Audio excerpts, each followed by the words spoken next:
Welcome back. I have a special guest on the show today. His name is Dr. Robert Spalding, a retired general in the United States Air Force, lived in China and speaks Mandarin fluently. He has a stack of skills which puts him in the perfect position. He's literally one of the few people on planet Earth that would have the knowledge base for the problem that we face right now. So I had to contact him again and get him back on the channel.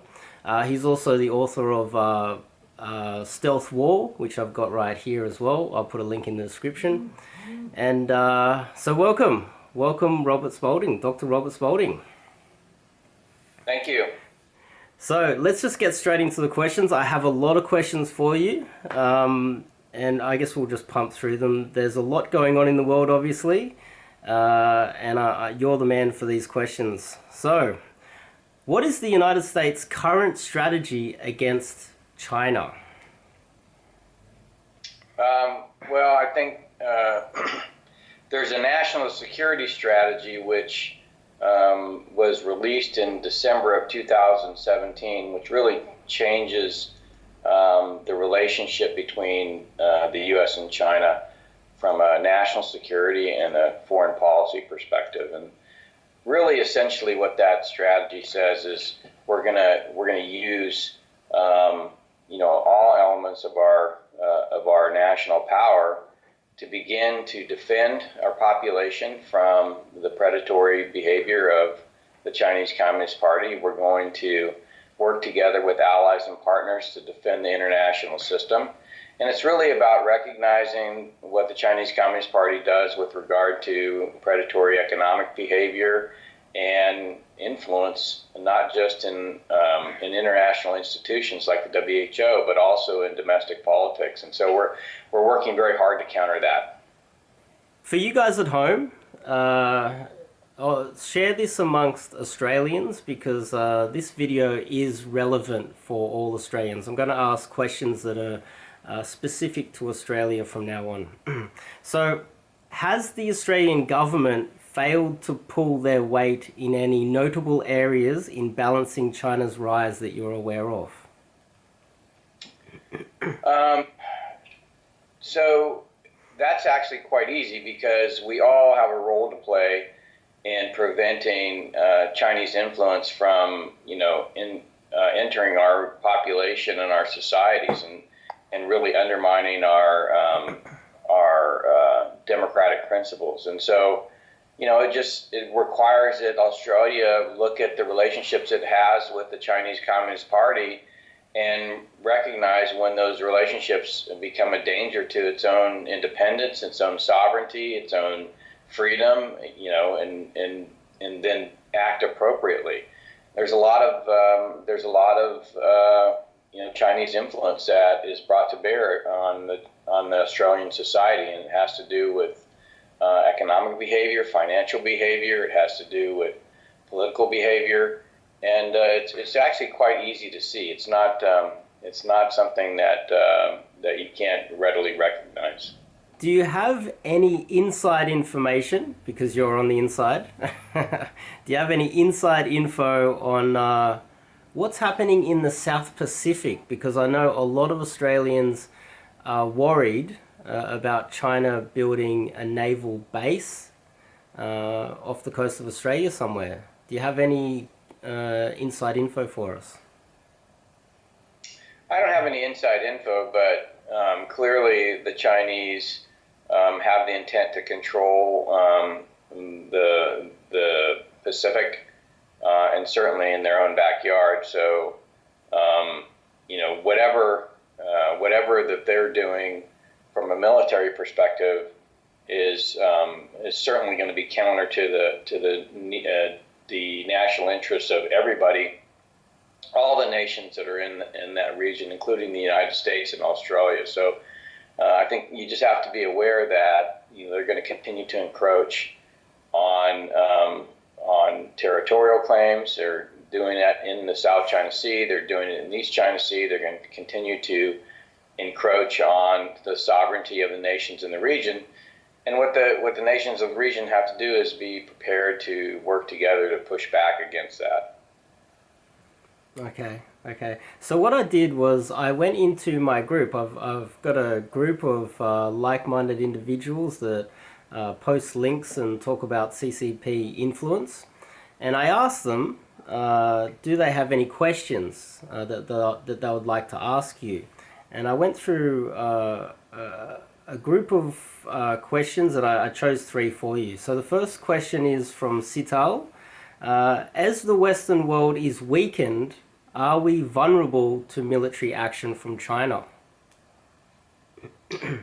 I don't think so, but not in terms of an invasion, but certainly in terms of low-level coercion or using their Coast Guard or Navy vessels to promote their own exploitation of resources. I think that definitely is possible. As the Chinese Communist Party becomes economically weaker, it is possible that they could lash out, and we just need to be prepared and certainly inform the Chinese Communist Party that there will be repercussions, not just from the region, but also from the United States. Yeah, I guess that's a fear for a lot of Australians, is they might lash out. So Dane asked, what can we as Australians do to negate CCP influence here in Australia? This is a very common question. Many people ask pretty much the same question in a different way, but I guess it's still relevant. Yeah, it's transparency. It's really about using the power of the press and using the intelligence services to uncover and then make public the nefarious dealings of the Chinese Communist Party. It requires vigilance. It requires diligence from the press and the intelligence community to uncover these, and then they need to be exposed. And to the extent that people are operating in shadows, then this kind of behavior is going to thrive. And what the Chinese Communist Party will always do is attempt to conflate itself with the Chinese people. And so when you're pointing out nefarious behavior by the Chinese Communist Party, oftentimes they'll say, well, you're being racist because you're directing it at the Chinese people. And I think we just need to be aware that that occurs, and you have to stick to your guns and say, no, it's not the Chinese people, it's the Chinese Communist Party. They're a totalitarian regime. They're a nefarious actor. They don't believe in democratic principles, and therefore, we don't need them mucking about in our politics, in our society. 100%. Xi Jinping made a huge mistake recently where he accused Taiwan of being racist. The script failed a little bit there, and that backfired. But we'll move on. Blake asked, how realistic is it to hold China accountable for spreading this virus around the world? This is a big question, actually. Well, it's actually very realistic. I mean, you have a cost to the society, either in the shutdown of the economy because of social distancing, or in just the medical expenses for treating the people. We know 100% with 100% certainty the pandemic was started by the Chinese Communist Party, not because of, and I'm not talking about the origin of the virus. What I'm talking about here is the deliberate cover-up and the deliberate obfuscation and the refusal to act swiftly to protect the rest of the world from the spread of this virus. It was actually, they actually promoted the spread of the virus by, when they knew there was human-to-human transmission, they actually allowed 5 million people to leave Wuhan, many infected with that virus, and it went to the four corners of the earth. And so all of these expenses and costs levied on societies like Australia's, there needs to be retribution. And the retribution can come in the form of Chinese Communist Party assets held in Australia. They can be seized and they can be given or sold for compensation. Now, what we have to recognize is that the way that the Chinese Communist Party behaves in an economic and financial sense really obfuscates the ownership of assets. And so if it's a Chinese company that owns an asset in Australia, essentially that company acts as an arm of the Chinese Communist Party, and therefore those assets should be subject to seizure. That is a great idea. Maybe we'll get our port back in Darwin. That might be a good option. We can take that back. That'll be a starter. That's right. That'll be a starter at least. Okay, Whipman. I got to tell you about Whipman. Recently, an Australian man went out in public with a whip and a cowboy hat, and he was standing... I saw him. It was hilarious. Well, do you think this is embarrassing for the Australian people, or do you think Australian people should be shouldn't act out like that, or do you think that that is okay? What do you think? Well, he was executing his rights as a private citizen in a free country to voice his dissent with the Chinese Communist Party. Okay. That's what it's like to live in a free country. Now, if he was in China, he'd be in jail, but he's not in China. So, it doesn't really matter what I think about.